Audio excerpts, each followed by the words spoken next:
గంధర్వపురంలో అప్పన్న అనే పరమ పిసినారి తమ తాత ముత్తాతలు కట్టించిన ఇంట్లో కొడుకు శ్రీనాథుడితో నివసించేవాడు. అతడు వ్యాపారంలో బాగా సంపాదించిన కటిక దరిద్రుడిలా బతికేవాడు. కొడుకు పుట్టిన కొంతకాలానికి భార్య మరణిస్తే ఆమెకు తిండి పెట్టే ఖర్చు మిగిలిందని సంతోషించిన పరమలోభి అప్పన్న. రోజు గంజినీళ్లే కాస్తున్న అప్పన్నతో అమాయకుడైన శ్రీనాథుడు, నాన్న, మన దగ్గర చాలా ధనం ఉన్నా ఎందుకు ఎప్పుడూ గంజినీళ్ళు ఆహారంగా ఇస్తున్నావు? మంచి ఆహారం పెట్టు నాన్న. రుచిగా కడుపు నిండా తింటే అజీర్తితో బాధపడాల్సి వస్తుంది. నా స్నేహితులంతా రుచులుగా వండుకొని తింటున్నారు. అందరూ నీకేమి కావలసినంత డబ్బు ఉంది కదా, మంచి భోజనం తినొచ్చు కదా అని వేళకోళమాడుతున్నారు నాన్న. ఒరేయ్, వాళ్ళకి లేనిది మన దగ్గర ఉందని వాళ్ళకి మనమంటే అసూయ. వాళ్ళకి మన ఇంటి పరిస్థితి ఏం తెలుసు? అందుచేత ఇంకెప్పుడు ఇతరుల మాటలు వినకు. అవునా? అయితే గంజినీళ్ళే తాగుదాంలే నాన్న. పైగా నువ్వు చెప్పినట్టు గంజినీళ్ళు ఆరోగ్యానికి మంచిది. శ్రీనాథుడు తన తండ్రి పిసినారిగా బతకడం ఇందుకే కాబోలు అనుకున్నాడు. కొడుకు తన దారిలోకి వస్తున్నందుకు సంతోషించాడు అప్పన్న. ఒకరోజు మిట్ట మధ్యాహ్నం తండ్రి కొడుకులు ఎప్పటిలా గంజి తాగే సమయంలో ఒక బైరాగి వచ్చి, అయ్యా, ఆకలిగా ఉంది, తినడానికి ఏమైనా పెట్టండి. అయ్యా, మా ఇంట్లో తినడానికి ఏమీ లేదు, తాగడానికి గంజి నీళ్ళున్నాయి. పర్వాలేదు నాయనా, ఆకలి తీర్చుకోవడానికి సరిపోతుంది. ఆ గంజి నీళ్ళే ఇవ్వండి. శ్రీనాథుడు ఏదో చెప్పబోయేంతలో, రే శ్రీనాథ, నువ్వు దుకాణానికి వెళ్ళు, వెనకాలే నేను వస్తాను. అలాగే నాన్న. శ్రీనాథుడు దుకాణానికి వెళ్లిన వెంటనే అప్పన్న కోపంగా బైరాగి వైపు తిరిగి పట్టరాని కోపంతో, గంజినీళ్లు లేవు, మంచినీళ్లు లేవు, పో బయటకు. నాయనా, కోపగించుకోవద్దు. నీ దగ్గర అంత సంపద ఉంది కదా, అందులో మాలాంటి వారి ఆకలి తీరిస్తే వచ్చే జన్మలో కూడా ఇలా ధనవంతుడుగా పుడతావు. పోయిన జన్మలో నువ్వు ఇతరులకు దానం చేశావు కాబట్టే ఈ జన్మలో ధనవంతుడిగా పుట్టావు. భలే చెప్పొచ్చావులే కాని నీతులు. అడుక్కోవడానికి కొత్త ఎత్తుగడలు వేస్తున్నావా? అయినా ఇంకో జన్మ ఉందో లేదో నాకు తెలియదు. అందుకే వచ్చే జన్మలో ఎలా పుడతానో నాకు అనవసరం. ఇక నువ్వు వెళ్ళి ఇక్కడి నుంచి. పోని, గంజి నీళ్లు పొయ్యకపోతే పోయావు, కానీ నువ్వు సంపాదించిన సంపదను నా కళ్ళారా చూసి వెళ్ళిపోతాను. అలా చేసినందుకు నీకు 2 వరహాలు ఇస్తాను. 2 వరహాలు దగ్గర పెట్టుకొని ఆకలికి అడుక్కోవడం ఎందుకు? దానితోనే పలహారాలు కొనుక్కొని తినొచ్చుగా. అయినా నీకు నా సంపదను చూపిస్తే నీవు దానిని దోచుకుంటే చెప్పిన చాలుగాని వెళ్ళు. మేము సర్వసంగ పరిత్యాగులం. ఆకలికి ఏదో కడుపు నింపుకుంటాం. నీవు మమ్మల్ని పరిపూర్ణంగా నమ్మవచ్చు. అయినా నిజంగా దోచుకునేవాడిని అయితే నీ దగ్గరకు వచ్చి చూపమని అడగనుగా. మాకు డబ్బు మీద వ్యామోహం లేదు. డబ్బు సంపాదించడం చేతగాని వాడు చెప్పే మాటలే ఇవి. వీలైతే నా అంత సంపాదించి చూపించు. ఇన్ని మాటలు ఎందుకు? ఈ 2 వరహాలు తీసుకుని నీ ధనం చూపించు. చూస్తూ 2 వరహాలు పోగొట్టుకోవడం ఎందుకు? అతను నా సొమ్ము చూస్తాను అన్నాడే కాని తీసుకోడు కదా. పైగా మనకు 2 వరహాలు లాభం. సరే, అయితే ఆ 2 వరహాలు ఇటు ఇవ్వు, నేను కూడబెట్టిన నా ధనం చూపిస్తాను. బైరాగి దగ్గర 2 వరహాలు తీసుకుని తాను డబ్బు దాచిపెట్టే భోషానం తెరిచి చూపించాడు. అప్పన దాచుకున్న ధనాన్ని చూపిస్తూ బైరాగి, నన్ను నీ అంత డబ్బు సంపాదించి చూపించు అని అన్నావుగా, ఇదిగో చూడు, ఇదే నా డబ్బు. ఏయ్, నా డబ్బుని నీ డబ్బు అంటావా? తిక్కగా ఉందా? ముందు బయటకు నడువు. ఆవేశపడకు నాయనా. నువ్వు ఈ సంపదని ప్రతిరోజు చూసి తృప్తి పడతావు గాని నువ్వు అనుభవించలేవు. ఇప్పుడు నేను కూడా అదే చేస్తున్నాను. ఈ సంపద నీదైనా నేను నీలాగే చూస్తున్నాను, కానీ అనుభవించలేను. నువ్వు క్రిందటి జన్మలో ఎవరికో బాకీ ఉండడం వలననే ఈ జన్మలో నోరు కట్టేసుకుని కూడబెడుతున్నావు. బైరాగి మాటల్లో అంతరార్థం గ్రహించలేని అప్పన్న, చాలులే, పెద్ద చెప్పొచ్చావు. అసలు నీకు నా సంపద చూపించి తప్పు చేశాను, బయటకు పో. అప్పన్న మాటలకు బైరాగి నవ్వుకుంటూ వెళ్ళిపోయాడు. మరుసటి రోజు దుకాణంలో కొంత డబ్బు తగ్గడం గమనించిన అప్పన్న ఇంటికి వెళ్ళి శ్రీనాథునితో, ఒరే, దుకాణంలో సొమ్ము తీసుకుని ఏం చేస్తున్నావు? అసలు సొమ్ము ఎందుకు తీస్తున్నావు? నాన్న, నేను తీసుకున్న సొమ్ము నా ఒక్కడి కోసం కాదు, మన ఇద్దరి కోసం తీసుకున్నాను. మన ఇద్దరి కోసం ఏంటి? కొంచెం అర్థమయ్యేలా చెప్పు. నీ దగ్గర డబ్బులు లేవని గంజినీళ్ళు తాగుతున్నాం కదా. గంజినీళ్ళు త్రాగి త్రాగి నాలుక చప్పబడిపోయింది. దుకాణంలో బోలెడు డబ్బులున్నాయిగా, అందుకని ఆ డబ్బుల్లో కొంత తీసుకొని మిఠాయిలు కొన్నాను నాన్న. చాలా రుచిగా ఉన్నాయి. నేను కొంత తిని నీకోసం కొంత తెచ్చాను, తిను. ఎంత పని చేశావురా మూర్ఖుడా! నా కడుపును చెడబుట్టావు కదరా. ఎందుకు నాన్న నన్ను తిడతావు? నేనొక్కడినే తినకుండా నీకు కూడా మిఠాయిలు తెచ్చాను కదా అని అమాయకంగా అన్నాడు శ్రీనాథుడు. కొడుకు అమాయకత్వానికి జాలిపడి వాడిని డబ్బులు తాకకుండా కట్టడి చేయకపోతే అసలుకే మోసం వస్తుందని గ్రహించి ఒక ఉపాయం ఆలోచించి కొడుకుతో, నాయనా, నేను తిట్టింది నువ్వు నాకు మిఠాయిలు తెచ్చినందుకు కాదు. దుకాణంలో డబ్బులు మనం వాడుకోకూడదు.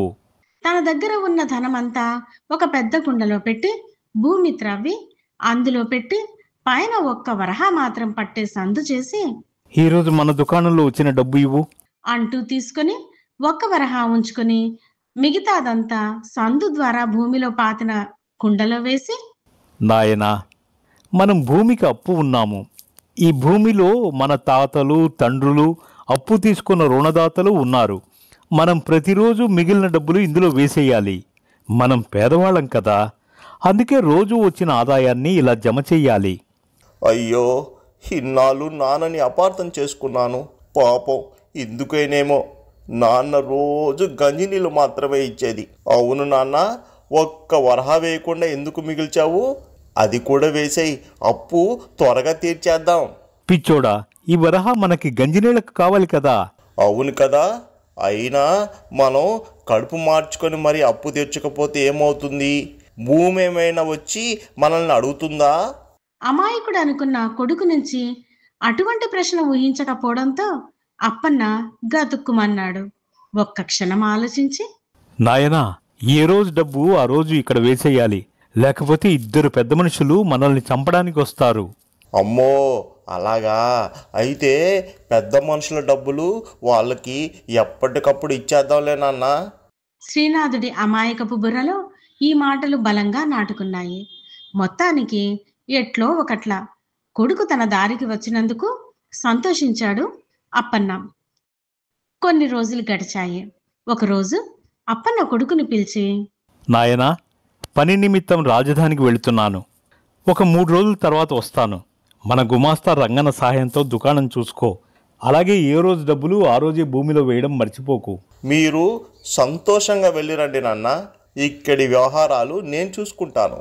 మరుసటి రోజు అప్పన్న రాజధానికి వెళ్ళిన తర్వాత శ్రీనాథుడు దుకాణానికి వెళ్ళి రంగన్న సాయంతో పనిచేయసాగాడు. భోజనం వేళయింది. అతనికి గంజినీళ్లు తాగబుద్ధి కాలేదు. మా నాన్న వచ్చిన తర్వాత డబ్బులు భూమికి చెల్లిస్తాడు. ఈ 2 రోజులు ఈ డబ్బులతో మంచి భోజనం చెయ్యాలి అని మనసులో అనుకుని షడ్రసోపేతమైన భోజనం తెప్పించుకొని తిన్నాడు శ్రీనాథుడు. అలా 2 రోజులు ఆనందంగా గడిచాయి. 2వ రోజు రాత్రి నగరంలో పేరు మోసిన దొంగలు మల్లయ్య, వీరమల్లు, ఏరా మల్లయ్య, ఈ రాత్రికి ఏ ఇంట్లో దొంగతనం చేద్దాం? నేను అదే ఆలోచిస్తున్నానురా. ఎక్కడికి వెళ్ళాలో నాకు తెలియడం లేదు. దానికి ఇంత ఆలోచించేది ఎందుకు? ఆ పిసినారి అప్పన్న ఉన్నాడుగా, కడుపు మార్చుకొని మరీ కూడబెట్టాడు కదా, వాడింటికి వెళ్దాం. పైగా వాడు ఇంట్లో లేడు. మందమతి కొడుకు ఒక్కడే ఇంట్లో ఉన్నాడు. భలే, ఆ అప్ప నీళ్ళు దోచుకుంటే ఇక మనం దొంగతనం చేయవలసిన అవసరం లేదు. జీవితాంతం దర్జాగా బ్రతికేయచ్చు. 2 రోజులు మంచి భోజనం చేసినందుకు సంతోషంగా ఉన్న తండ్రి చెప్పిన మాట విననందుకు తనని తాను నిందించుకోసాగాడు శ్రీనాథుడు. దేవుడా, అప్పు చెల్లించకపోతే పెద్ద మనుషులు వెతుక్కుంటూ వస్తారని నాన్నగారు చెప్పారు. ఇప్పటికే 2 రోజులుగా అప్పు తీర్చడం లేదు. రేపు నాన్నగారు వచ్చి నన్ను కోప్పడతారేమో. ఏది ఏమైనా రేపు ఈ తప్పు చేయను. వచ్చిన సొమ్ము మొత్తం భూమిలో వేసేస్తాను. ఇక మంచి భోజనం చెయ్యను. ఇంతలో తలుపు తట్టిన చప్పుడు వచ్చింది. అయ్యో, ఎవరో తలుపులు తడుతున్నారు. నాన్న వచ్చాడేమో. అవును, నాన్న రేపు వస్తాను అన్నాడు. కాదు కాదు, నాన్న అయి ఉండడలే. అర్థమైంది. అప్పు తీర్చలేదని పెద్ద మనుషులకు తెలిసిపోయినట్టుంది. ఖచ్చితంగా వాళ్ళే వచ్చినట్టున్నారు అనుకుంటూ శ్రీనాథుడు తలుపు తీశాడు. ఎదురుగా వీరమల్లు, మల్లయ్యలు నిలబడి ఉన్నారు. ఏరా, డబ్బులు ఎక్కడ పెట్టారో? అయ్యో, అనుకున్నదంతా అయ్యింది. మీరు వస్తారని నాకు తెలుసు. మీ అప్పు తీర్చాలని నేను, మా నాన్న డబ్బులు ఒకచోట త్రవ్వి దాస్తున్నాం. ఈ 2 రోజులు మాత్రం డబ్బులు నా సొంతానికి వాడాను. క్షమించండి. వాడి అమాయకత్వం ముందే తెలిసిన వీరమల్లు మల్లయ్యకి సైగ చేసి, సరేలే, ఆ 2 రోజుల డబ్బుల సంగతి వదిలేయి. ఇంతకు ముందు దాచిన డబ్బులు ఎక్కడో చూపించు, అప్పు కింద జమ చేసుకుంటాం. పెద్ద మనుషులారా, మీరు చాలా మంచివారులాగా ఉన్నారు. ఆ డబ్బులు ఎక్కడ దాచామో చూపిస్తాను. కానీ ఈ 2 రోజుల డబ్బులు నేను వాడుకున్నానని మా నాన్నకి చెప్పొద్దు. బాలే వాడివే, నువ్వింతగా చెప్పాలా? పద డబ్బులు దాచిన చోటు చూపించు. శ్రీనాథుడు తన తండ్రి దాచిన సొమ్ముని వారికి చూపించాడు. ఒరేయ్, నీ మంచితనం చూస్తుంటే జాలేస్తుంది. అప్పు తీరిపోయింది. ఇక అప్పు తీర్చడం కోసం కష్టపడొద్దని మీ నాన్నకి చెప్పు. వీరమల్లు, మల్లయ్యలు అప్పన్న సొమ్ము మొత్తం దోచుకొని మూటలు కట్టుకొని వెళ్ళిపోయారు. పక్క రోజు తెల్లవారగానే అప్పన్న ఇంటికి వచ్చాడు. శ్రీనాథుడు ఏదో గొప్ప ఘనకార్యం చేసినట్లు, నాన్న, నన్ను ఏమీ చేతగాని వాడివని తిడుతూ ఉంటావు కదా. ఇప్పుడు నేను చెప్పే విషయం వింటే ఆనందంతో ఎగిరి గంతులేస్తావు. ముందు విషయం ఏంటో చెప్పు. అది ఎగిరి గంతులేసే విషయమా కాదా నేను చెప్తాను. శ్రీనాథుడు రాత్రి జరిగిన విషయమంతా పూసగుచ్చినట్లు ఉత్సాహంగా చెప్పాడు. నాన్న, పెద్ద మనుషులు నా మంచితనం చూసి ఇక అప్పు తీరిపోయింది, కట్టనవసరం లేదని చెప్పారు. ఆ మాటలకు అప్పన్న కాళ్ల కింద భూమి కదిలినట్లయింది. పరుగున వెళ్లి భూమిలో దాచిన సొమ్ము కోసం వెతికాడు. మొత్తం తవ్వేసి కనబడింది. ఒరే పనికిమాలినోడా, ఎంత పని చేశావురా! నిన్ను నమ్మి ఇంటిని వదిలి వెళ్ళినందుకు నాకిలా జరగాల్సిందే అంటూ గుండెలు బాదుకుంటూ ఏడవసాగాడు. శ్రీనాథుడు బిక్కమొహం వేసుకొని నిలబడిపోయాడు. అప్పుడే అక్కడికి వచ్చిన బైరాగి, పాపం, అన్యం పుణ్యం తెలియని అమాయకుడైన నీ కొడుకుని ఎందుకు నిందిస్తావు? ఓహో, నా ఏడుపు చూద్దామని వచ్చావా? ఈ లోకల్లో ఏడుస్తుంటే చూసి సంతోషించే వాళ్ళకి కొదవేముంది? తప్పంతా నీది పెట్టుకొని నన్ను నిందిస్తావు ఎందుకు? కొడుకుకి చదువు చెప్పిస్తే ఖర్చు అవుతుందని వాడిని అప్రయోజకుడిని చేసింది ఎవరు? మంచి తిండి తింటే ఖర్చు అవుతుందని గంజి త్రాగిందెవరు? డబ్బులు దాచిపెట్టి భూమికి అప్పు ఉన్నాము, రోజు డబ్బులు వేయకపోతే పెద్ద మనుషులు వచ్చి తీసుకెళతారు అని నీ కొడుకుకి అబద్ధాలు చెప్పింది ఎవరు? ఇన్ని తప్పులు నీ వైపు పెట్టుకుని మమ్మల్ని అంటావెందుకు? చూడు అప్పన్న, లోభి తన డబ్బుని అనుభవించలేడు. వాడు వేరే వాడికి రుణగ్రస్తుడే. ఎప్పుడు నీ డబ్బుకి బానిసలాగా కాకుండా యజమానిలాగా ఉండు. అప్పుడు నీ జీవితం బాగుపడుతుంది. నాన్న, బాధపడకండి. నాకంతా అర్థమయ్యింది. పోయింది డబ్బులే కానీ మన జీవితాలు కాదు. పోయిన డబ్బులు తిరిగి సంపాదిద్దాం. కొడుకు మాటలకు అప్పన్న సంతోషంగా అతనిని దగ్గరికి తీసుకున్నాడు. స్వామి, ఇప్పటికి నా కళ్ళు తెరుచుకున్నాయి. ఇక నుండి నేను సంపాదించే డబ్బుని మా సుఖ సంతోషాలతో పాటు బీద సాధలకు సాయం చేయడానికి ఉపయోగిస్తూ గడిపేస్తాను. బైరాగి వారిద్దరిని ఆశీర్వదించి వెళ్ళిపోయాడు. అప్పన్న, శ్రీనాథుడు ఇద్దరు కష్టపడి వ్యాపారాన్ని అభివృద్ధి చేశారు. తాము సుఖపడడంతో పాటు తాము సంపాదించిన సొమ్ముని కష్టాల్లో ఉన్న వారికి సాయం చేయసాగారు. క్రమంగా అప్పన్నకి లోభి, పిసినారి అనే పేరు పోయి ధర్మాత్ముడు అనే మంచి పేరు వచ్చింది. పూర్వం సీతాపురం అనే ఊరిలో చక్రధరుడు అనే ధనవంతుడు ఉండేవాడు. అతను మంచి మనిషే కాని ముక్కు మీద కోపం ఉండేది. ఒకరోజు ఊరి మధ్యలో ఉన్న చెట్టు కింద రామయ్య, బసవయ్య ఇద్దరు కూర్చొని మాట్లాడుకుంటున్నారు. బసవయ్య, చూసావా, మన ఊరి ముఖ్య రహదారి ఎంత దెబ్బతిందో, వర్షాల వల్ల అందరికీ ఇబ్బందిగా ఉంది. అవునరా రామయ్య, మన ఊరి కుర్రాళ్ల సాయంతో రహదారిని బాగు చేద్దామా? ఇంతలో ఆ దారిలో నడిచి వస్తున్న చక్రధరుడు వాళ్ళు మాట్లాడుతున్నదంతా విన్నాడు. ఏంటి, ఊరిలో ఏదైనా పనులు మొదలు పెట్టే ముందు నాకు చెప్పాలని తెలీదా? చక్రధర, మేము నీతో మాట్లాడదాం అనుకున్నాం, ముందుగా ఆలోచించుకుంటున్నాం అంతే. మా ఉద్దేశం తప్పుగా లేదు చక్రధర, ఊరికి మంచి జరగాలని మాత్రమే చూశాం. ఊరంతా నేను చెప్పేదే చేస్తోంది. నేను చెప్పినదే తుది మాట. నాకంటే ముందుగా ఎవరైనా నిర్ణయాలు తీసుకుంటే జరిగే పరిణామాలకి బాధ్యత వహించాల్సి ఉంటుంది. ఇంకొకసారి ఇలా జరగకూడదు, సరేనా? సరే చక్రధర, ఇక మీదట అలా జరగదులే. చక్రధరుడు కోపంగా అక్కడి నుండి వెళ్ళిపోయాడు. ఏంటిది బసవయ్య, ఇలా ఊళ్ళో జరిగే ప్రతి విషయంలో చక్రధరుడే పైచెయ్య? అతని కోపానికి భయపడి ఊరంతా అతనేం చెప్తే అది చేయాల్సిందేనా? చక్రధరుడు మంచి మనిషే, కానీ చిన్న విషయం జరిగినా ఒక్కసారిగా గట్టిగా అరచి అందరినీ భయపెడతాడు. ఊర్లో జరిగే ప్రతి విషయంలో అతని మాటే చెల్లాలని అనుకుంటాడు. ఊరిలో ఏదైనా నిర్ణయం తీసుకునే ముందు అతనిని సంప్రదించాల్సిందే. అలా జరగని పక్షంలో అతనికి ఎక్కడ లేని కోపం వచ్చేస్తుంది. అబ్బా, ఏం మంచి ఒట్టి కోపిస్తాడు, ముక్కు మీద ఉంటుంది కోపం, చీటికి మాటికి కోప్పడుతుంటాడు. ఇలా చక్రధరుడు అందరినీ కోపంతో దూరం చేసుకుంటున్నాడు. కానీ అతనికి శ్రీపతి అనే మిత్రుడు ఉన్నాడు. శ్రీపతి చక్రధరుడికి పూర్తి వ్యతిరేకం. ఒకరోజు చక్రధరుడు శ్రీపతిని పిలిపించాడు. ఏరా, రమ్మని కబురు పంపావు, ఏమిటి విషయం? అదేరా, మా అమ్మాయి సీత పెళ్లి విషయం మాట్లాడదామని. ఓహో, మా అబ్బాయి గోవిందుడికి సీతని అడగడానికి పిలిచినట్టున్నాడు.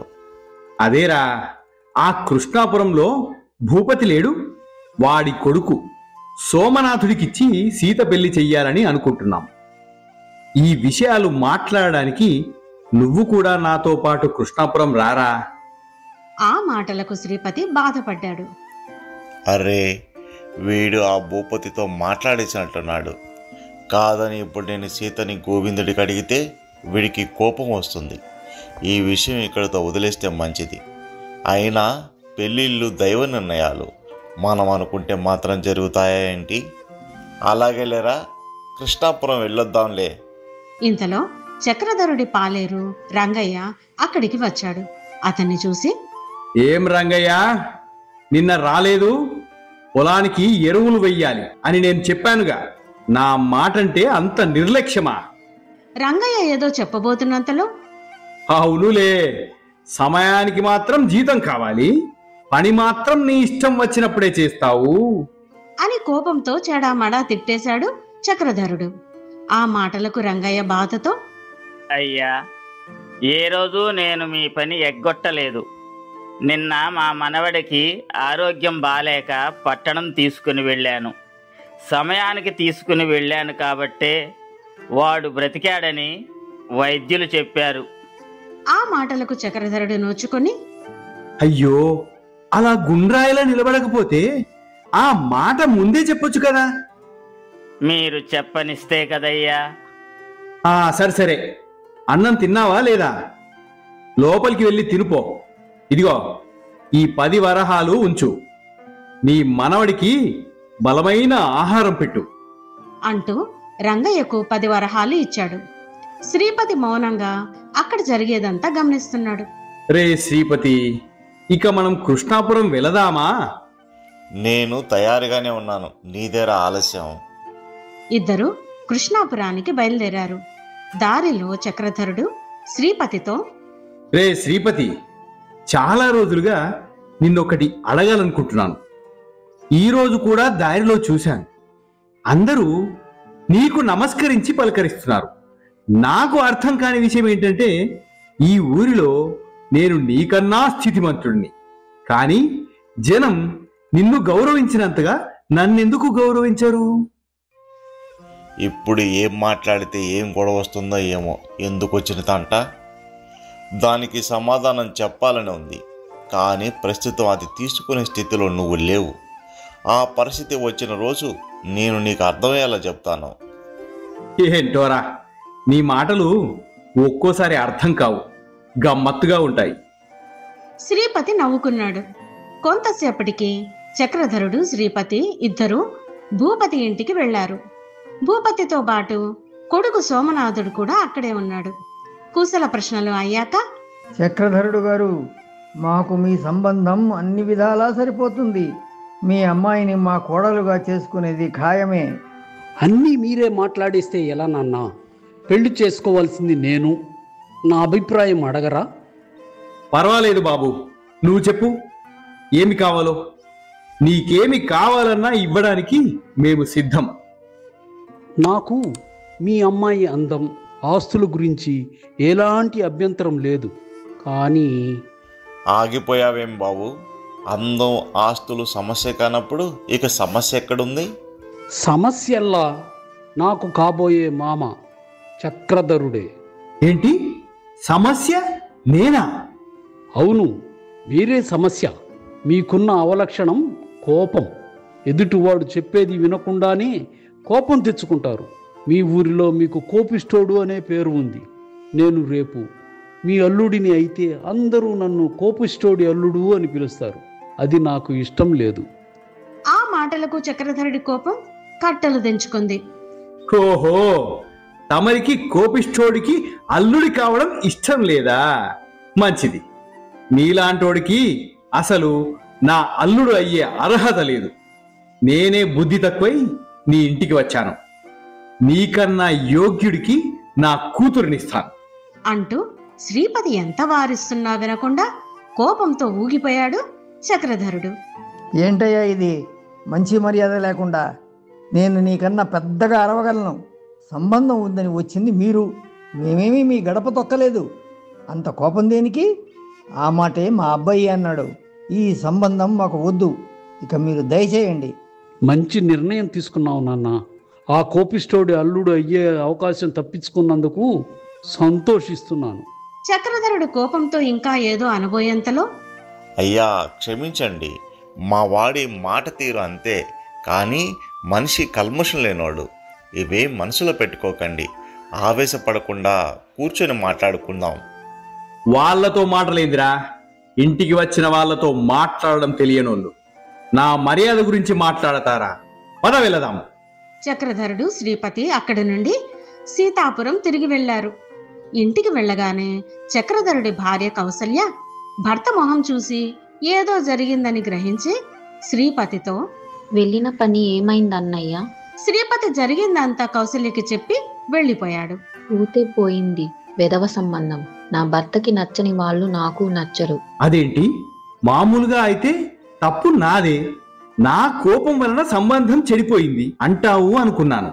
నేను చేసింది సరైనదని మొదటిసారి అంటున్నావు. ఆశ్చర్యంగా ఉందే.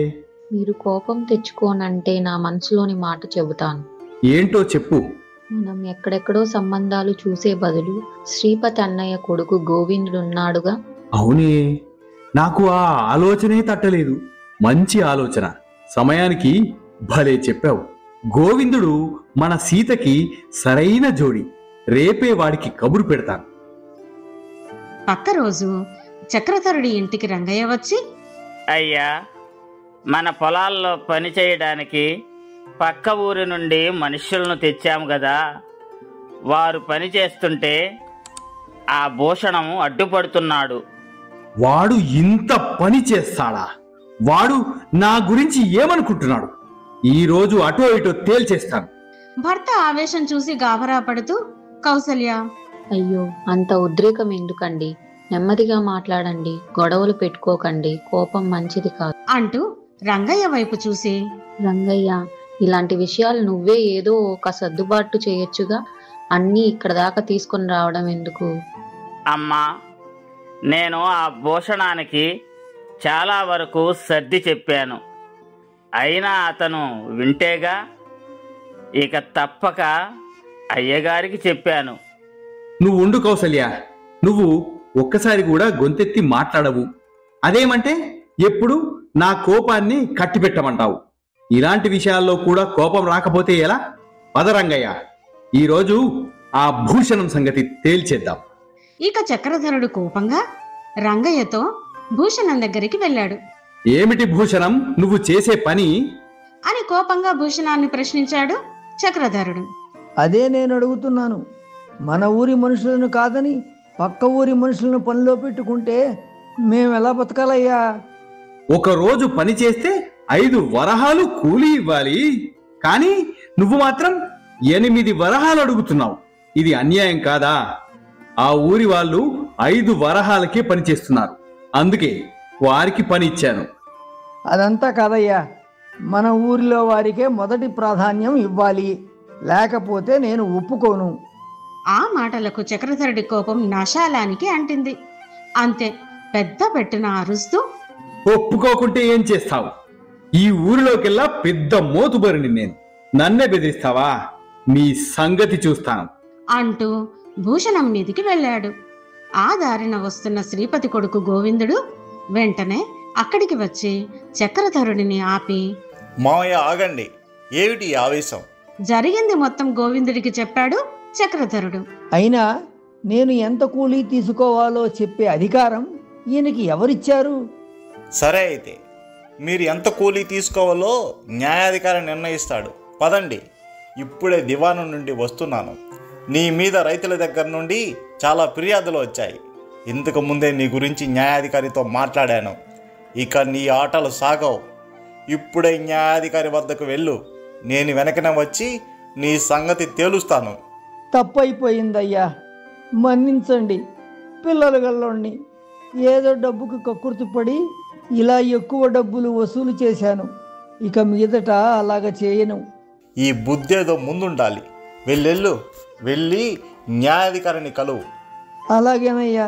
భూషణం అక్కడి నుండి వెళ్ళిపోయిన తర్వాత గోవిందుడు చక్రధరుడితో, అదేమిటి మావయ్య, అంత కోపం ఎందుకు?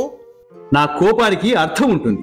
ఎప్పుడన్నా తొందరపడి కోపంలో ఒక మాట అంటాననేది నిజం, కానీ వీడిని కొట్టినా పాపం లేదు బాబు. మీ కోపంలో న్యాయం ఉంది, కాదనను మావయ్య. ఇలాంటి చిల్లర వ్యక్తులతో గొడవలు పెట్టుకుంటే మన గౌరవమే తగ్గుతుంది. మీరు నాకు ఒక్క మాట చెప్తే సరిపోతుంది కదా. వాడిలాంటి వాళ్ళను శిక్షించడానికి మేమున్నాం కదా. నిజమే బాబు, నువ్వు రాజుగారి కొలువులో పనిచేస్తున్న విషయమే నాకు గుర్తు రాలేదు. అయినా సమయానికి నువ్వు వచ్చావుగా. నిన్ను చూస్తుంటే మీ నాన్నను చూస్తున్నట్లే ఉంది. సరే కాని మీ నాన్నని రేపు నా దగ్గరకు రమ్మను. ఒక ముఖ్యమైన విషయం మాట్లాడాలని చెప్పు. మరుసటి రోజు చక్రధరుడి ఇంటికి వచ్చిన శ్రీపతితో, వచ్చావా? రారా, నేను నీతోనే ఒక ముఖ్యమైన విషయం మాట్లాడాలని పిలిపించాను. ఏమైందిరా? ఆ కృష్ణాపురం వాళ్ళు ఏమైనా మళ్ళీ రమ్మని కబురు చేశారా? అబ్బా, అది కాదులేరా, నన్ను చెప్పనివ్వు. విషయం ఏమిటంటే, మా అమ్మాయి సీతని మీ అబ్బాయి గోవిందుడికి ఇచ్చి పెళ్లి చెయ్యాలని నిర్ణయించాము. నీ అభిప్రాయం చెప్పు. దానికి శ్రీపతి సంతోషంతో, నాకే కాదురా, గోవిందుడు కూడా ఇష్టమేరా. నిజం చెప్పాలంటే గోవిందుడు ఎప్పుడో నన్ను దీని గురించి నీతో మాట్లాడమని చెప్పాడు. ఇంతలో ఏవేవో జరిగిపోయాయి. సరే, అవన్నీ వదిలేయిరా. ఎంత మంచి మాట చెప్పావు. ఇప్పుడు నాకు చాలా సంతోషంగా ఉంది. పద, అలా పొలాల వద్దకు వెళ్ళొద్దాం. స్నేహితులిద్దరూ పెళ్లి కుదిరిన సంతోషంతో కబుర్లు చెప్పుకుంటూ వెళ్తున్నారు. మాటల మధ్యలో చక్రధరుడు శ్రీపతితో, రే శ్రీపతి, ఈరోజు కూడా గమనించాను, దారిలో అందరూ నీకు నమస్కరించి పలకరిస్తున్నారు. ఊరిలో నేను నీకన్నా స్థితిమంతుడిని, కానీ జనం నిన్ను గౌరవించినంతగా నన్నెందుకు గౌరవించరు అని నేను ఇంతకు ముందు కూడా నిన్ను అడిగాను. సందర్భం వచ్చినప్పుడు చెబుతాను అని అన్నావు. ఇప్పుడు చెప్పు, ఎందుకలా? ఆ మాటలకు శ్రీపతి నవ్వి, చెప్తాను గాని కోపం తెచ్చుకోకూడదు. ఈ రోజు నేను చాలా సంతోషంగా ఉన్నానురా. కోపం రాదు, చెప్పు. ఏ మనిషికైనా మాట తీరు ముఖ్యం. మాట తీరు వలనే మనకు మిత్రులైనా శత్రువులైనా ఏర్పడతారు. మనిషి మాట తీరు అతని చుట్టూ ఉండే మనుషులపై ప్రభావం చూపుతుంది. మాట వలన మనిషికి మధ్య సంబంధాలు ఏర్పడుతుంటాయి. వ్యక్తి మాట తీరు బాగుంటే ఆ వ్యక్తి చుట్టూ స్నేహితులే ఎక్కువగా ఉంటారు. అలా కాకుండా ఒక వ్యక్తి మాట తీరు కటుగా ఉంటే మాత్రం ఆ వ్యక్తికి ఎక్కువ మంది మిత్రుల కంటే శత్రువులు పెరుగుతారు. నీ మాట తీరు వలన నీతో ఏం మాట్లాడితే ఏం గొడవ వస్తుందో అని చాలామంది నీతో మాట్లాడడం మానేశారు. మరి నాలాంటి కోపిష్ఠోడికి నువ్వు మిత్రుడివే కదా. నువ్వు నా చిన్ననాటి మిత్రుడివి. ఏ ఏ సమయాల్లో ఎలా స్పందిస్తావో తెలుసుకొని దానికి తగ్గట్లు నేను ప్రవర్తిస్తాను. అందుకే నేను నీకు దీర్ఘకాలం మిత్రుడిగా ఉన్నాను. అంటే ఇది నీ గొప్పతనమే అంటావు. అయినా నేను ఎవరి మీదైనా కోపం చూపించినా మళ్ళీ వాస్తవం తెలుసుకుని వారికి పదో పరకో బహుమతి ఇస్తుంటాను. ఇక నా గురించి ఇబ్బంది పడడానికి తావు ఎక్కడుంది? విరిగిపోయిన మనసుని అతికించలేరు కదా. నీ మాటలు నమ్మశక్యంగా లేవు. కొంతమంది నాతో కావాలని తిట్టించుకుని బహుమతులు తీసుకుని వెళ్లారని నా అనుమానం. శ్రీపతి నవ్వి ఊరుకున్నాడు. మరుసటి రోజు ఒక పగిలిపోయిన అద్దాన్ని పాలేరు రంగయ్య అతికిస్తూ కనిపించాడు. ఏమి రంగయ్య, పని మానేసి ఇక్కడేం చేస్తున్నావు? అయ్యా, మా మనవరాలు అద్దం తెమ్మంటే మొన్న పట్నంలో తెచ్చాను. నిన్న పగిలిపోయింది. ఆ ముక్కలన్నిటినీ ఏరి అతికిస్తున్నాను. అరే, పిచ్చోడివిలా ఉన్నావే రంగయ్య. ఎక్కడైనా పగిలిన అద్దం అతుకుతుందా? అదెందుకు అతకదయ్యా? మీరు కోపం వచ్చినప్పుడు మమ్మల్ని తిట్టి మా మనసులు విరిచి వెంటనే బహుమతులతో మనసులని అతికించగలిగినప్పుడు ఈ అద్దం మాత్రం ఎందుకు అతకదు చెప్పండి? విషయం అర్థమైన చక్రధరుడి మొహం పాలిపోయింది. అంతకుముందే అక్కడికి వచ్చిన శ్రీపతి, మిత్రమా, ఇది నేను రంగయ్య నేను చిన్నపుచ్చాలని చేయలేదు. కోపం మనిషికి అలంకారం కాదు. నువ్వు నిజానికి చాలా దయగలిగిన వాడివి. కానీ నీ మంచి గుణాలని నీ కోపం కప్పేస్తుంది. అయ్యా, గుణంలో మీరు గొప్పవాళ్ళు. చంద్రునికి మచ్చల ఆ కోపం లేకపోతే ఈ ఊరు మొత్తం మీకు గౌరవం ఇస్తుంది. మిత్రమా, కోపం నాశనానికి మూలం.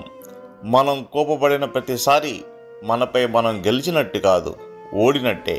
నిజమేరా, నేనెప్పుడు కోప్పడుతుంటాను. దాన్ని ఎలా ఆపాలో అర్థం కావడం లేదు. నువ్వు కోపపడబోయే సందర్భం వస్తే ఒక్కసారి ఆగి ఈ మాటలు నేను వాళ్ళని అంటే అది మొదట నన్నే గాయపరుస్తుందని తలుచుకో. వెంటనే నీ కోపం తగ్గిపోతుంది. మిత్రమా, నా కళ్ళు తెరిపించావు. ఈ రోజు నుండి కోపం లేని చక్రధరుడిని చూస్తావు. అప్పటి నుండి చక్రధరుడు మారిపోయాడు. చక్రధరుడు తన కోపాన్ని నియంత్రించగలిగాడు. కొద్ది రోజుల్లోనే చక్రధరుడికి కోపిష్టి అనే పేరు పోయింది.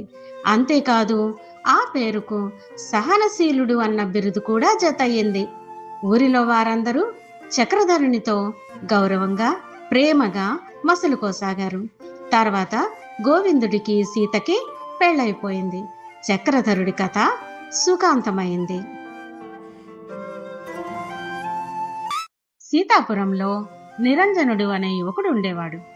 వాడికి పెద్దలిచ్చిన పాత ఇల్లు తప్ప ఆస్తిపాస్తులు లేవు.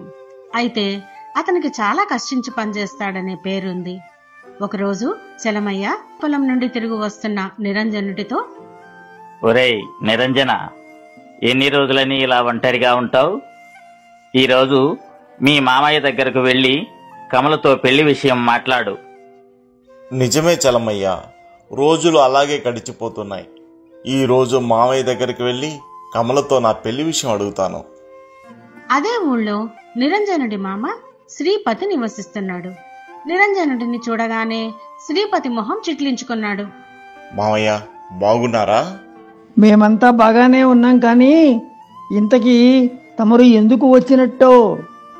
అదే మామయ్య, కమలతో నా పెళ్లి విషయం మాట్లాడదామని వచ్చాను. ఏమిటి, వాళ్ళ దగ్గర వీళ్ళ దగ్గర కౌలుకు చేసుకుని బతికే నీకు నా కూతురు కావాలా? ఒంట్లో స్పృహ ఉండే మాట్లాడుతున్నావా? ముందు నువ్వు బయటకు పో, నీ గంతకు తగ్గ బొంతం చూసుకోపో. ఆ మాటలకు నిరంజనుడు మౌనంగా వెనుదిరిగాడు. ఇంటికి వెళ్లిన నిరంజనుడి కోసం చలమయ్య ఎదురు చూస్తూ ఉన్నాడు. నిరంజనుడిని చూడగానే చలమయ్య ఉత్సుకతతో, వెళ్ళిన విషయం ఏమైందిరా నిరంజన? ఈ లోకంలో డబ్బు లేని వాడికి గౌరవం ఉండదురా. రెక్కాడితే గాని డొక్కాడని నాకు పిల్లని ఎవరిస్తారు నీ పిచ్చి కాకపోతే? నీ పంట పండిందిరా పిచ్చోడా. అవన్నీ ఇక పాత రోజులరా. ఇక రెక్కాడితే గాని డొక్కాడదు అనే నానుడి నైరాశ్యం మర్చిపో. ఇప్పుడిక నువ్వు ఈ గ్రామంలో ధనవంతుల్లో ఒకడివి తెలుసా? పోరా, అసలే చిరాకులో ఉన్నాను. మావయ్య అనుకుంటే నువ్వు కూడా నీ మాటలతో బాధిస్తున్నావు. అయినా నేను ధనవంతుడేంటి? ఆట పట్టించడానికి నేనే దొరికానా? లేదురా, నేను నిజం చెప్తున్నాను. దుర్గాపురంలో ఉంటున్న మీ దూరపు బంధువు వెంకటప్పయ్యట నీకు వరుసకు తాత అవుతాడట. ఆయనకి వారసులు లేకపోవడంతో తన తదనంతరం ఆయనకు చెందిన 25,000 వరహాల ఆస్తిని నీ పేర రాశాడు. ఇప్పుడే ఆ ఊరి న్యాయాధికారి నీకోసం వచ్చాడు. 3 రోజుల తర్వాత వచ్చి ఆ సొమ్ముని తీసుకోమని చెప్పాడు. అసలు విషయం చెప్పాడు చలమయ్య. నిరంజనుడికి చలమయ్య చెప్పిన విషయం ఆనందంతో పాటు ఆశ్చర్యాన్ని కలిగించింది. పక్క రోజు తలుపు తట్టిన చప్పుడైతే తీశాడు నిరంజనుడు. ఎదురుగా నిరంజనుడి మామయ్య శ్రీపతి నిలబడి మొహానికి నవ్వు పులుముకొని కనిపించాడు. పొద్దున్నే ఎవరా అని కంగారు పడకు అల్లుడు, నేనే మీ మామయ్యను. శ్రీపతి తనను అల్లుడు అని సంబోధిస్తుంటే నిరంజనుడు ఆశ్చర్యపోయాడు. నిన్న నువ్వు ఇంటికి వస్తే ఏదో అనేశాను, ఏదో పెద్దవాడిని. నువ్వేమీ అవన్నీ మనసులో పెట్టుకోకు అల్లుడు. త్వరలోనే కమలకు నీకు పెళ్లి చేద్దాం అనుకుంటున్నాను. మావయ్య, ఇప్పుడు కమలతో పెళ్లికి ఎందుకు అంగీకరించారు? ఇందులో పెద్ద రహస్యం ఏమీ లేదు అల్లుడు. ఏ తండ్రి అయినా ఆర్థికంగా మంచి స్థితిలో ఉన్నవాడికే తన కూతురిని ఇవ్వడానికి ఇష్టపడతాడు. ఇప్పుడు వెంకటప్పయ్య మామ ద్వారా సంక్రమించిన ఆస్తి నీ చేతికి వస్తుంది కాబట్టి ఇక నేను నిశ్చింతగా ఉండవచ్చు. అంటే నా కష్టంతో నీ కూతురిని పోషించగలనని మీకు నమ్మకం లేదా? నువ్వు ఒళ్ళు వంచి కష్టపడతావు కాదనను, కానీ ఎంత కష్టపడినా ఫలితం లేనప్పుడు ఏమి చేస్తాం? సరే అల్లుడు, ఇప్పుడు అదంతా ఎందుకు గాని త్వరలోనే ముహూర్తాలు పెట్టుకుందాం అని చెప్పి శ్రీపతి అక్కడి నుంచి వెళ్లిపోయాక శ్రీపతి మాటలకు నిరంజనుడు ఆలోచనలో పడ్డాడు. కాసేపు ఆలోచించిన పిదప నిరంజనుడు ఒక నిర్ణయం తీసుకున్నాడు. అప్పుడే అక్కడికి వచ్చిన చలమయ్య విషయం తెలుసుకుని బిగ్గరగా నవ్వి, ఇక చూడు, నీ ఇంటికి జనాలు బెల్లం చుట్టూ చీమల్లా వస్తారు. నిరంజనుడు ఆ మాటలకు చిన్నగా నవ్వి, ఏంటిరా ఇది? ఈ లోకంలో మనిషి కన్నా డబ్బుకే విలువ ఉంటుందా? మనిషికి అసలు విలువే లేదా? అవునరా, ఎవరు ఎన్ని చెప్పినా డబ్బు విలువ డబ్బుదే. వాళ్ళు అలా మాట్లాడుకుంటుండగానే అక్కడికి శరభయ్య అనే వ్యక్తి వచ్చాడు. ఒరే అబ్బాయి, నీకేదో మీ బంధువుల ఆస్తి లభించబోతుందని తెలిసింది, నిజమేనా? నిజమేనా అని చిన్నగా అంటారేంటి శరభయ్య గారు? ఇప్పుడు నిరంజనుడు మన ఊరిలోనే డబ్బు గల వారిలో ఒకడు. నాకు తెలుసురా, వాడి మొహంలోనే లక్ష్మీ కళ కొట్టొచ్చినట్టు కనపడుతోంది. అది సరే గాని శరభయ్య గారు, మామూలుగా మా లాంటి వాళ్ళ ఇంటికి మీరు రారు కదా, అలాంటిది ఎందుకు వచ్చారో చెప్పండి. ఏమీ లేదు నిరంజన, వచ్చే నెలలో మా అమ్మాయి పెళ్లి పెట్టుకున్నాను. రేపు నీకు వచ్చే ఆస్తిలో ఖర్చులకు ఒక 2,000 వరహాలు సర్దుతువు. సర్దు అంటున్నారు అంటే ఇక తిరిగి ఇచ్చే ఉద్దేశం లేదా తమరికి? భలే వాడివే, ఇయ్యగలిగిన రోజు ఇస్తాను, లేకుంటే లేదు. ఇదేమన్నా నిరంజనుడు కష్టపడితే వచ్చిన సొమ్మా ఏంటి? ఊరికే వచ్చిన సొమ్మే కదా. అలా పరులకు కూడా సాయం చేస్తూ ఉండాలి. ఇంత సొమ్ము మన వడ్డీ వ్యాపారి వరద దగ్గర అప్పు తీసుకుంటే ముక్కు పిండి వసూలు చేస్తాడు. అతను అలా చేయడానికి కూడా కారణం ఉందిలే. ఎంతైనా అది అతను కష్టపడిన సొమ్ము కదా. అంటే నిరంజనుడి దగ్గర చేసిన అప్పు ఎగ్గొట్టినా పర్వాలేదంటారన్నమాట. ఏంటిరా నువ్వు? నా ఉద్దేశం అది కాదు. ఒకవేళ నేను తిరిగి ఇవ్వలేకపోయినా, అయ్యో అతని డబ్బులు తిరిగి ఇవ్వలేకపోయానే అని అనుకోవాల్సిన అవసరం లేదు. ఎందుకంటే అది అతని కష్టార్జితం కాదు. అయినా నీదేందిరా ఇక్కడ పెత్తనం? ఆ మాటలకు నిరంజనుడు నవ్వి ఊరుకున్నాడు. శరభయ్య వెళ్ళిన తర్వాత చలమయ్య నిరంజనుడితో, నిరంజన, నీకు ఆయాచితంగా ఆస్తి వచ్చిందని ఊరంతా ఒకటే చర్చ. నువ్వు చెప్పింది నిజమేరా. ఇంతకాలం నన్ను ఒక పూచిక పుల్లని చూసినట్టు చూసిన వాళ్ళు ఇప్పుడు వాళ్ళ అవసరాలకి నేనేమైనా ఉపయోగపడతానేమోనని లేని ప్రేమను ఒలకబోస్తున్నారు. ఆ ఆస్తి వచ్చినప్పటి నుండి లేని ప్రేమను నటించే వాళ్ళు కొందరు, ఈర్ష్యపడే వాళ్ళు మరికొందరు. అదేరా లోకం తీరు. ఇంతకు దుర్గాపురం వెళ్ళి ఆ 25,000 వరహాలు ఎప్పుడు తెచ్చుకుంటావేంటి? రేపే వెళ్దామనుకుంటున్నానరా. సరే, జాగ్రత్తరా. ఆ దారిలో దొంగల భయం ఎక్కువగా ఉంటుందట. నిరంజనుడు దుర్గాపురం వెళ్లి న్యాయాధికారిచ్చిన 25,000 వరహాల మూటను తీసుకుని అడవి దారిన ఇంటి బాట పట్టాడు. చీకటి ముసురుకుంది. వడివడిగా సీతాపురం వైపు నడక సాగించాడు. ఇంతలో ఒక ముసుగు దొంగ ఎక్కడి నుంచో వచ్చి నిరంజనుడి చేతిలోని 25,000 వరహాల మూటను లాక్కొని చీకట్లో కలిసిపోయాడు. దిగులుగా ఇంటికి వచ్చిన నిరంజనుడితో మిత్రుడు చలమయ్య, అయ్యో, ఎంత పని జరిగింది! జాగ్రత్తగా ఉండమని నేను చెప్తూనే ఉన్నాగా. ఏం చేస్తాం, అంతా నా దురదృష్టం. చేతికందినది నోటికి అందకుండానే పోయింది. అప్పుడే అక్కడికి వచ్చి వీరి మాటలు విన్నా శరభయ్య, అయ్యో, ఎంత ఘోరం జరిగిపోయింది. ఆ డబ్బులు వస్తే ఒక 2,000 వరహాలు అప్పు అడుగుదామనుకున్నాను. ఏంటి శరభయ్య గారు, మీరెందుకు బాధపడుతున్నారు? పోయినవి నిరంజనుడు డబ్బులు కదా. అయినా ఆ రోజు మీరన్నట్లు ఉచితంగా వచ్చిన సొమ్మే కదా. అందుకే వాడేమీ అంతగా బాధపడట్లేదు. ఇక మీ అమ్మాయి పెళ్లి ఖర్చుల కోసం వరదయ్య దగ్గరే అప్పు తీసుకోండి. ఆ వరదయ్య దగ్గర అప్పు తీసుకుంటే ఇక అది తీర్చేదాకా నిద్రపోనివ్వడు. అందుకే కదా నా ఈ ఏడుపు. శరభయ్య అక్కడి నుండి నిష్ఠూరమాడుతూ వెళ్లిపోయాడు. మరుసటి రోజు నిరంజనుడి మామ శ్రీపతి నిరంజనుడిని పిలిపించి, నిరంజన, నేను ముందే చెప్పాను 4 రూపాయలు ఉన్నవాడికే నా కూతురుని ఇస్తాను అని. ఇప్పుడు కూడా ఆ మాటకే కట్టుబడి ఉంటాను. నీకు ఆస్తి కలిసొచ్చింది కాబట్టి కమలకి నీకు పెళ్లి చెయ్యొచ్చు అనుకున్నాను. కానీ ఉచితంగా డబ్బు వచ్చినా అందుకోలేని అయోగ్యుడివి నువ్వు. ఇక నీకు నా అల్లుడయ్యే అర్హత లేదు. ఆ మాటలు విని అక్కడి నుండి ఆలోచిస్తూ వడ్డీలకి అప్పులిచ్చే వరదయ్య ఇంటికెళ్లాడు నిరంజనుడు. నిరంజన్ని చూడగానే వరదయ్య, ఏంటిలా వచ్చావు? అయ్యా, ఒక 100 వరహాలు అప్పు కావాలి. చూడు నిరంజన, నీకు 25,000 వరహాలు ఆస్తిగా వస్తున్నాయని తెలిసి ఒక వడ్డీ వ్యాపారిగా చాలా బాధపడ్డాను. వడ్డీలు లేకుండా నీ దగ్గర అప్పులు చేద్దామని అనుకున్న వాళ్ళు లేకపోలేదు. అదే జరిగి ఉంటే నా ఆదాయానికి గండిపడి ఉండేది. నా అదృష్టమో నీ దురదృష్టమో నీ డబ్బులు పోయాయి. అయినా ఇప్పుడు నీకు 100 వరహాలు ఎందుకు? వచ్చిన డబ్బులు వచ్చినట్లే పోయాయి. నా డబ్బులు పోయాయని తెలిసి కొందరు లోపల సంతోషించారు, కొందరు పైకి మాత్రం విచారం నటించారు. దానికి నాకేం దిగులు లేదు. ఇప్పుడు నేను నా ఉపాధి కోసం పొలం కొనుక్కొని సొంతంగా వ్యవసాయం చేద్దామనుకుంటున్నానయ్యా. దానికోసం ఒక 100 వరహాలు అప్పు కావాలి.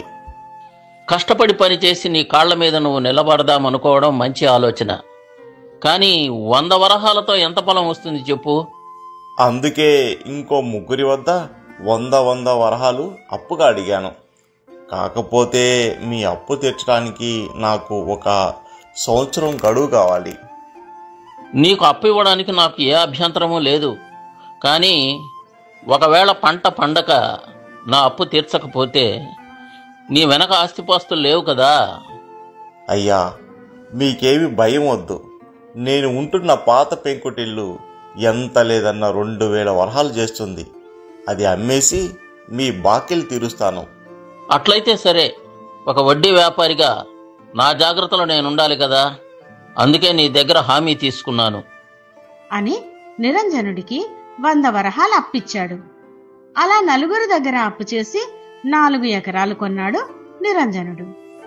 కష్టించి పనిచేసి అధిక దిగుబడి సాధించాడు.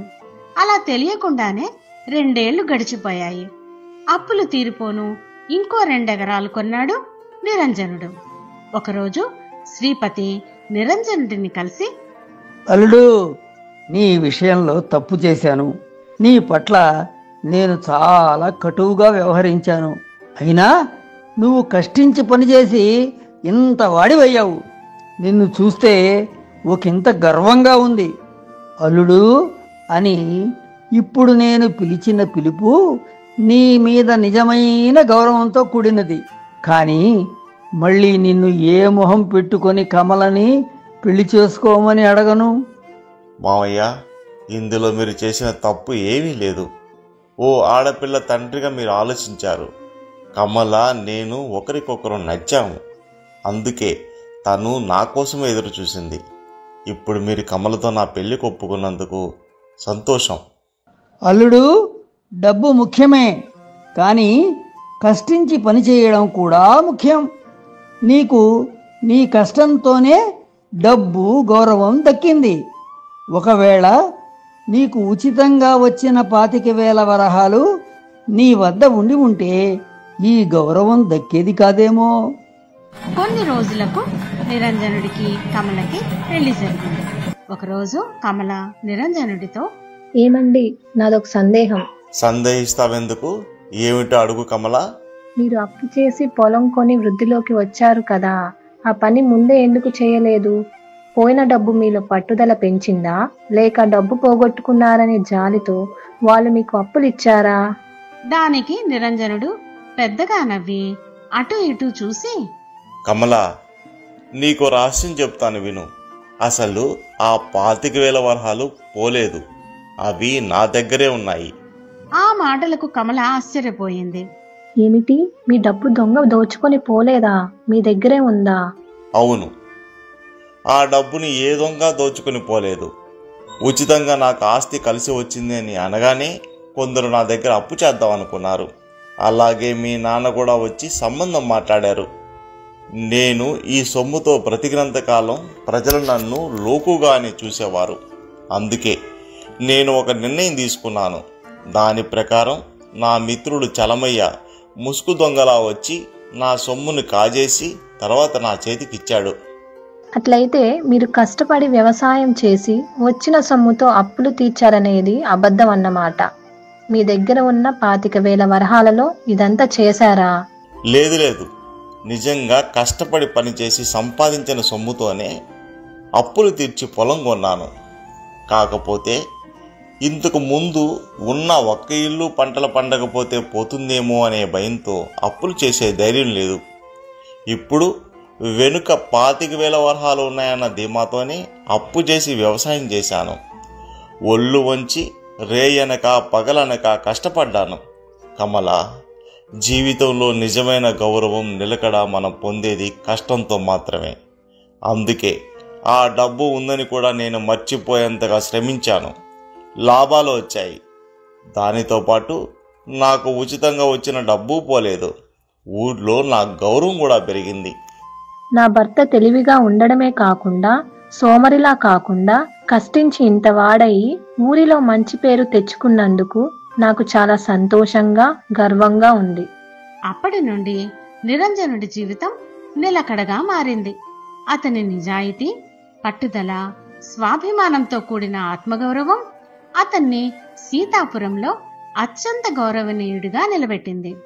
నిరంజనుడు డబ్బుని ఆశగా కాక అవకాశంగా మార్చుకున్నాడు. తెలివిగా ప్రణాళిక వేసి నిజమైన గౌరవాన్ని సంపాదించాడు. కృష్ణాపురం అనే ఊరిలో ఒక ఇంటి ముందు 12 ఏళ్ల బాలుడు కన్నీళ్లతో మౌనంగా నిల్చొని ఉన్నాడు. వాడి పేరు శ్రీనాథుడు. చుట్టూ ఉన్న వారంతా దూరపు బంధువులే కాని వారి మనసులు మాత్రం కఠినంగా ఉన్నాయి. ఆనాడే చెప్పాను, వీడిది రాక్షస జాతకం అని. వింటేగా, కడుపున పుట్టాడో లేదో తండ్రిని కాటేశాడు. ఇప్పుడు తల్లిని కూడా బలి తీసుకున్నాడు. ఈ అరిష్టం అడుగుపెట్టిన ఇల్లు ఇంకా బాగుపడినట్టే. వీడు అడుగుపడిన చోట సర్వనాశనమే. నిజం, అక్షరాల నిజం. వీడి అపశకునపు నీడ మన ఇంటి మీద పడితే మన మనశ్శాంతి గల్లంతే. వెంటనే వీడిని ఏదో ఒకటి చేసి వదిలించుకోవాలి, లేదంటే ఈ ఊరికే ఏదో ఒక కీడు తప్పదు. అదే సమయంలో పక్క ఊరు ముకుందాపురం గ్రామంలో నివసించే భూపతి అనే ధనికుడు తన పని మీద కృష్ణాపురం వచ్చి అటుగా వెళ్తూ వారి నిర్దయమైన మాటలను విన్నాడు. అతని మనసు చివుక్కుమంది. ఆపండి, అసలు మీరేం మనుషులు? కన్నవాళ్ళను పోగొట్టుకున్న పసివాడిని ఓదార్చాల్సింది పోయి నిందలేస్తారా? ఇదేనా మానవత్వం? ఓహో, న్యాయాల పాఠాలు చెప్పడానికి వచ్చారా మహానుభావా? మీరు ఎవరో మాకు తెలియదు, కానీ వాడి మీద అంత జాలి ఉంటే మీరే మీ నెత్తిని పెట్టుకుని తీసుకుని పోండి. అప్పుడు తెలుస్తుంది మా బాధ ఏంటో. ఈ అరిష్టాన్ని భరించడము ఎంత కష్టమో. శ్రీనాథుడు ఎవరిని చూడకుండా ఏమీ మాట్లాడకుండా బాధ నిండిన కళ్ళతో నిల్చొని ఉన్నాడు. మీ కళ్ళకు వాడు అరిష్టంగా కనిపిస్తున్నాడేమో, కానీ నా కళ్ళకు వాడిలో ఒక కాంతి, ఒక భవిష్యత్తు కనిపిస్తోంది.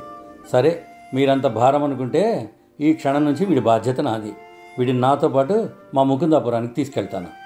అలా సొంత వారితో శాపగ్రస్తుడిగా ముద్రపడిన చిన్నారి శ్రీనాథుడు తన ఊరిని, తన వారిని విడిచి ముకుందాపురంలో భూపతితో కలిసి అడుగుపెట్టాడు. కాలచక్రం గిర్రున తిరిగింది. ముకుందాపురం వాడిని అమ్మలా ఆదరించి నాన్నలా పోషించింది. ఆ చిన్న శ్రీనాథుడు ఇప్పుడు నవయువకుడయ్యాడు. ఊరి ప్రజల సహాయంతో పెరిగిన శ్రీనాథుడు వారి పట్ల అంతులేని కృతజ్ఞత, దయతో మెలిగేవాడు. ఒకరోజు భూపతి శ్రీనాథుడిని తన ఇంటికి పిలిచి, నాయనా శ్రీనాథ, నా ప్రాణమిత్రుడు పక్క ఊరి వ్యాపారి చలమయ్యకు అత్యవసరంగా 1000 వరహాలు కావాలి. నాకు వేరే పని ఉండటంతో తీరిక లేదు. ఈ ధనాన్ని నువ్వే స్వయంగా తీసుకెళ్ళి అతనికి అందజేయాలి. ఇది కేవలం డబ్బు కాదు, ఒక నమ్మకం. ఈ పని నీ వల్లే అవుతుంది. అయ్యగారు, ఇంత పెద్ద మొత్తం, ఇంత పెద్ద బాధ్యత నా చేతికి ఇస్తున్నారా? నా బుద్ధి దారి తప్పితే, మీ నమ్మకాన్ని నిలబెట్టలేకపోతే? శ్రీనాథ, నీ కళ్ళలో నీతిని చూసే నిన్ను పెంచాను. నిన్ను శంకించడం అంటే నన్ను నేను శంకించుకున్నట్టే. నీ నిజాయితీయే నీకు రక్ష. మీ నమ్మకాన్ని నా ప్రాణం కంటే ఎక్కువగా కాపాడుకుంటానయ్యా. నా అడుగు ధర్మం తప్పదు. తర్వాత శ్రీనాథుడు భూపతి వద్ద 1000 వరహాలు తీసుకుని చలమయ్య వద్దకు బయలుదేరాడు.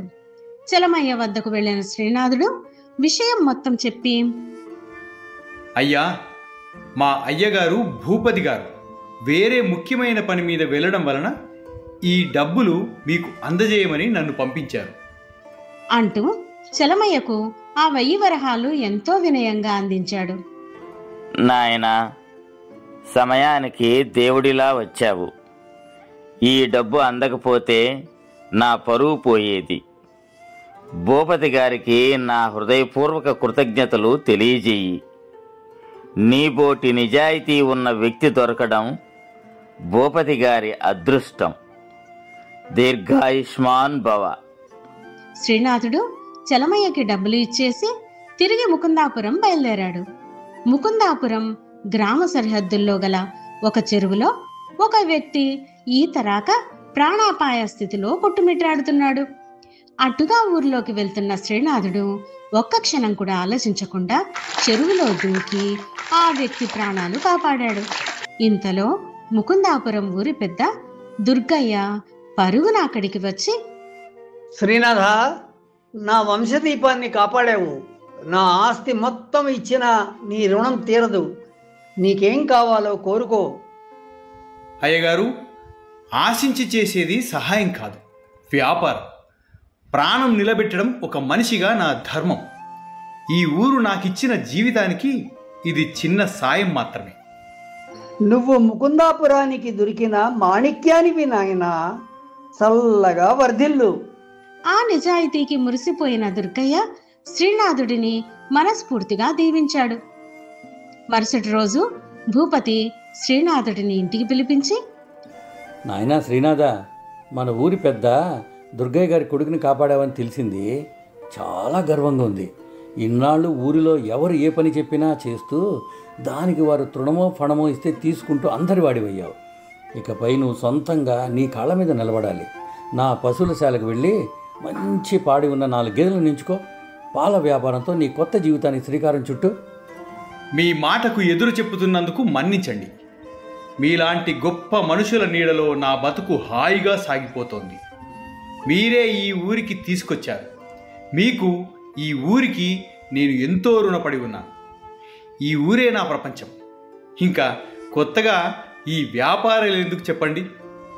నిజమేరా, కానీ ఎన్నాళ్ళని ఇలా ఒంటరిగా ఉంటావు? నీకంటూ కొంత సంపాదన, ఒక ఇల్లు ఉంటే పెళ్లి చేసుకొని కొత్త జీవితం ప్రారంభించవచ్చు కదా. నీకంటూ ఒక కుటుంబం ఉండాలనేది నా కోరిక. నా కళ్ళ ముందే నువ్వు స్థిరపడాలి. భూపతి మాటల్లోని తండ్రిలాంటి ప్రేమను, నిజాయితీని గ్రహించిన శ్రీనాథుడు, అయ్యా, ఒక తండ్రిలా నా భవిష్యత్తు గురించి ఆలోచించారు. కానీ నాదొక చిన్న విన్నపం. విన్నపమా? ఏమిటది చెప్పు. మీరు దయచేసి మరోలా అనుకోవద్దు. ఈ గేదెలను నేను ఉచితంగా తీసుకోలేను. వ్యాపారం నిలదొక్కున్నాక వాటి ఖరీదును తప్పకుండా చిల్లి గవ్వతో సహా చెల్లిస్తాను. ఈ షరతుకు మీరు అంగీకరిస్తేనే ఈ బాధ్యతను నేను స్వీకరించగలను. నీ నీతి నిజాయితీ నాకు తెలియనివా? సరేలే, అలాగే స్థిరపడ్డాక ఇద్దు. కానీ ఇక ఆలస్యం చేయకు. పశువుల శాలకు వెళ్ళి 4 గేదెలను తోలుకొని పో. శ్రీనాథుడు 4 గేదెలను తోలుకెళ్లి పాల వ్యాపారం ప్రారంభించాడు. శ్రీనాథుడు పాలను తీసినవి తీసినట్టే ఒక్క చుక్క నీళ్లు కలపకుండా స్వచ్ఛంగా అమ్మేవాడు. అదే ఊరిలో సింగన్న అనే మరో పాల వ్యాపారి ఉండేవాడు. శ్రీనాథుడి వ్యాపారం వల్ల గిరాకీ లేక అతను శ్రీనాథుడి వద్దకు వచ్చి, ఏం శ్రీనాథ, నువ్వు చేసేదానని వ్యాపారం అంటారా? సింగన్న, నాకేం అర్థం కావడం లేదు. నువ్వేం మాట్లాడుతున్నావు? నీ పాల వ్యాపారం గురించే. నేను కాస్త నీళ్లు కలిపి 2 వరహాలు ఎక్కువ కమ్ముకుంటే నా పొట్ట గడుస్తుంది. నువ్వేమో చిక్కటి పాలను నాకన్నా తక్కువ కమ్ముతున్నావు. శ్రీనాథ, వ్యాపారంలో లాభం చూడాలి, ధర్మం కాదు. నీ ఈ పనికిరాని నిజాయితీ నా వ్యాపారాన్నే కాదు, నిన్ను కూడా ముంచేస్తుంది. జాగ్రత్త. సింగన్న, ఈ ఊరు ప్రజలు పెట్టిన భిక్ష నా జీవితం. వారి నమ్మకాన్ని, ఆరోగ్యాన్ని నేను డబ్బుతో తూకం వేయలేను. లాభం కోసం కల్తీ చేయలేను. నేనేం పాలల్లో రసాయనాలు కలపడం లేదు. కడుపు నింపుకోవడానికి కాసిని నీళ్లు కలుపుతున్నాను అంతే. నీ ధర్మం నీ దగ్గరే పెట్టుకో, కానీ మా కడుపు కొట్టకో. కోప్పడకు సింగన్న. నాకు ఏమీ లేని రోజున ఈ ఊరి ప్రజలే అన్నం పెట్టారు. కాబట్టి నాకు లాభ నష్టాలతో పని లేదు. వారి రుణం తీర్చుకుంటున్నాను అంతే. ఓరే అమ్మాయి కూడా, వ్యాపారం చేస్తే లాభం రాకపోయినా నష్టం రాకుండా చూసుకోవాలి. నువ్వు చేసే వ్యాపారం నీకు నష్టాన్నే మిగులుస్తుంది. చెప్పాల్సింది చెప్పాను, ఆ తర్వాత నీ ఇష్టం. కొన్నాళ్ళకే సింగన్న చెప్పినట్లే జరిగింది. శ్రీనాథుడికి లాభాలు దేవుడెరుగు. గేదెల మేతకు కూడా డబ్బులు లేని దయనీయ పరిస్థితి వచ్చింది. ఒకరోజు దుర్గయ్య శ్రీనాథుడి వద్దకు వచ్చి, శ్రీనాథ, నీ పాల వ్యాపారం ఎలా సాగుతోంది? ఏమని చెప్పను అయ్యగారు. ప్రజల ఆదరణ ఉంది, కానీ నా చేతిలో చిల్లి గవ్వ మిగలడం లేదు. వచ్చిన డబ్బు గేదెల దానకే చాలడం లేదు. భూపతి గారికి ఇచ్చిన మాట ఎలా నిలబెట్టుకోవాలో, ఇప్పుడు ఏమి చెయ్యాలో ఏమో ఏమీ తెలియడం లేదు. చూడు శ్రీనాథ, ఈ పాల వ్యాపారం నీకు సరిపడదు. ఒక పని చెయ్యి. నాది 1 ఎకరా బీడు భూమి ఉంది కదా, దానిని సాగు చేసుకొని కూరగాయలు పండించి అమ్ముకో. మంచి ఆదాయం వస్తుంది. అయ్యా, మీ దయకు ధన్యవాదాలు.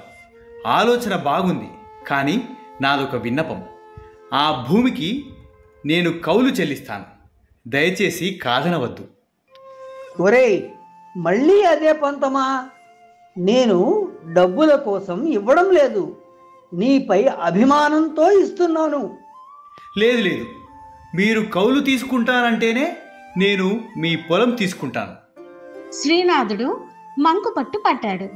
అతని ఆత్మగౌరవాన్ని చూసి దుర్గయ్య మనసులో మెచ్చుకున్నాడు. సరేలేరా, అలాగే ఇద్దువు గాని ముందు పొలం పనులు చూసుకో అని చెప్పి దుర్గయ్య అక్కడి నుండి వెళ్ళిపోయాడు. శ్రీనాథుడు సంతోషంగా తన 4 గేదెలను తోలుకుని భూపతి ఇంటికి వెళ్ళి, అయ్యా, మీరు దయతో ఇచ్చిన ఈ 4 గేదెలను మీకు తిరిగి ఇచ్చేద్దామని వచ్చాను. నన్ను క్షమించండి అంటూ జరిగిన విషయం మొత్తం చెప్పాడు శ్రీనాథుడు. దానికి భూపతి నవ్వి, పోనీలే, దుర్గయ్య గారు మంచి పనే చేశారు. అది సరే గాని కూరగాయలు చేతికి వచ్చే వరకు ఈ గేదెలను ఉంచుకోలేకపోయావా? ఎందుకంత తొందర? అయ్యా, అది మీ గొప్ప మనసు. కూరగాయలు చేతికొచ్చేదాకా మీ గేదెలతో వ్యాపారం చేస్తే నేను అప్పుల ఊబిలో కూరుకుపోయి ఉన్న కట్టుబట్టలతో వీధిన పడాల్సి వస్తుంది. అప్పుడు మీకు తలవంపులు తెచ్చిన వాడినవుతాను. నీ వ్యాపారం గురించి విన్నాను. వ్యాపారం అన్నాక లాభాలు చూసుకోవాలి, అందులో పట్టుబిడుపులు ఉండాలి. అలాగని నిజాయితీని గంగలో కలపమని కాదు. నిజాయితీగా ఉంటూనే లాభం సంపాదించే తెలివి కావాలి అని శ్రీనాథుడిని సున్నితంగా మందలించాడు. దానికి శ్రీనాథుడు నవ్వి, కష్టం వస్తే ఆదుకోవడానికి మీలాంటి వారున్నప్పుడు నాకెందుకు భయం చెప్పండి. ప్రస్తుతానికి మీ గేదెలను తిరిగి పశువుల పాకలో కట్టేసి వస్తానయ్యా. భూపతి చేసేది లేక మౌనంగా ఉండిపోయాడు. ఇంటి నుండి వెళ్తున్న శ్రీనాథుడికి పూల వ్యాపారం చేసే సీనయ్య ఎదురుపడ్డాడు. ఏం శ్రీనాథ, బాగున్నావా? నీవు పాల వ్యాపారం చేస్తున్నావని విన్నాను, ఎలా ఉంది?